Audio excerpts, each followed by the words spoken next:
आमर राज्य सरकार एवं केंद्र सरकार निष्पत्ति नहीं आमर प्रधानमंत्री नरेंद्र मोदी और मोहन माझी आज सब परिवार को कार्ड दिज्व आम आज आरंभ आम किसी लोक को दबू तापर अंगनवाड़ी दीदी आए अच्छा आशाकर्मी से घर हरका नहीं देवे आगु सबू परिवार जिते जन सदस्य थे समस्त को जन जन का कार्ड गोटे गोटे दिज्व गोटे 10 लाख आ गोटे 5 लाख महिला मान 10 लाख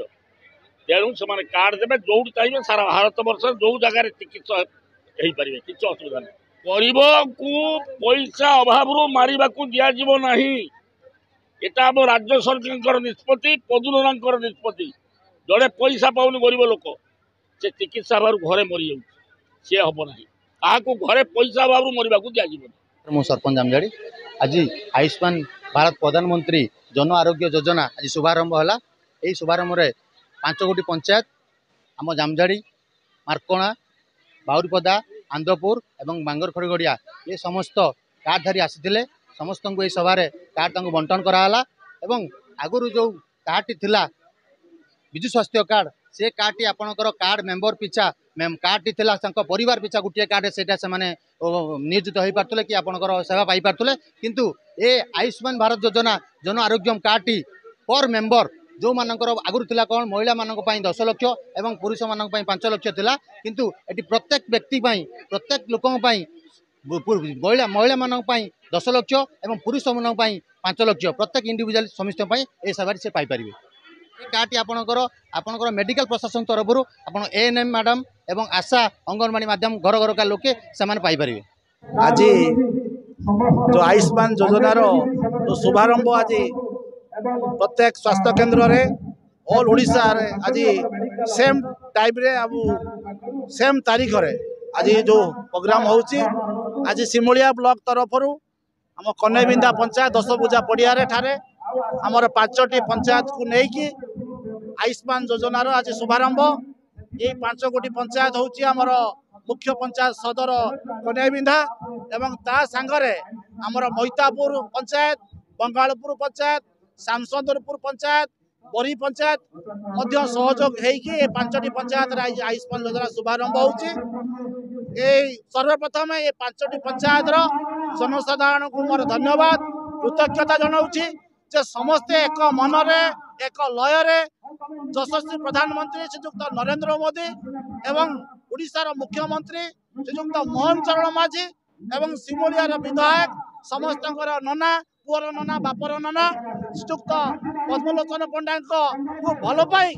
आज समस्ते मिलमिशी आज पाखापाखि 2000 उपर लोक आमर बैठक अच्छा एवं वर्तमान आमर मुख्य अतिथि श्रीजुक्त पद्मलोचन पंडा आसी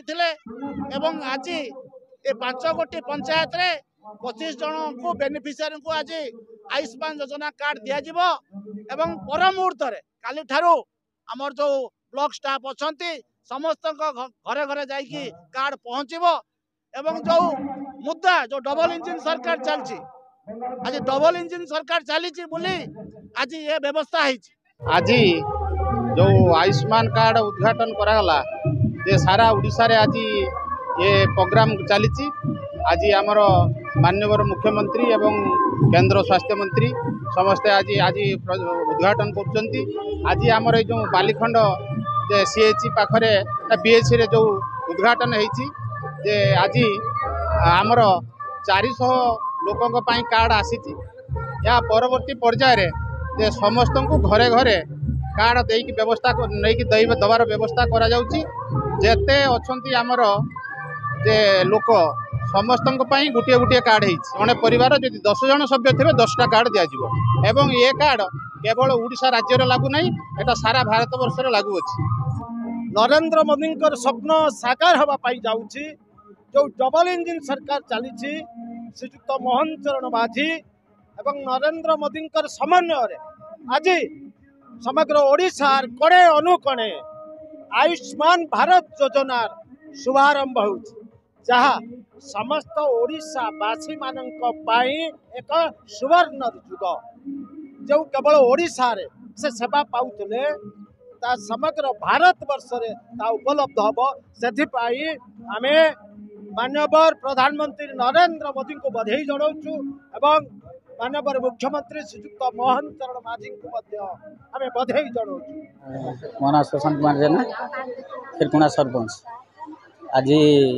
जो जन आरोग्य योजना कार्ड आयुष्मान कार्ड आमर आज खिरकुणा पंचायत बाटे पंचायत चालुनिया पंचायत आईगुणा पंचायत टोटाल मोट 25 कार्ड आज एमएलए महोदय आसते बंटन कर योजना आगुरी ये योजना नाला से विजु स्वास्थ्य कार्ड मोहन सरकार आसला से आयुष्मान कार्ड कर दिया प्रत्येक घर को जिते मेम्बर था 5 लाख टंका आ महिला मानक 10 लाख टंका।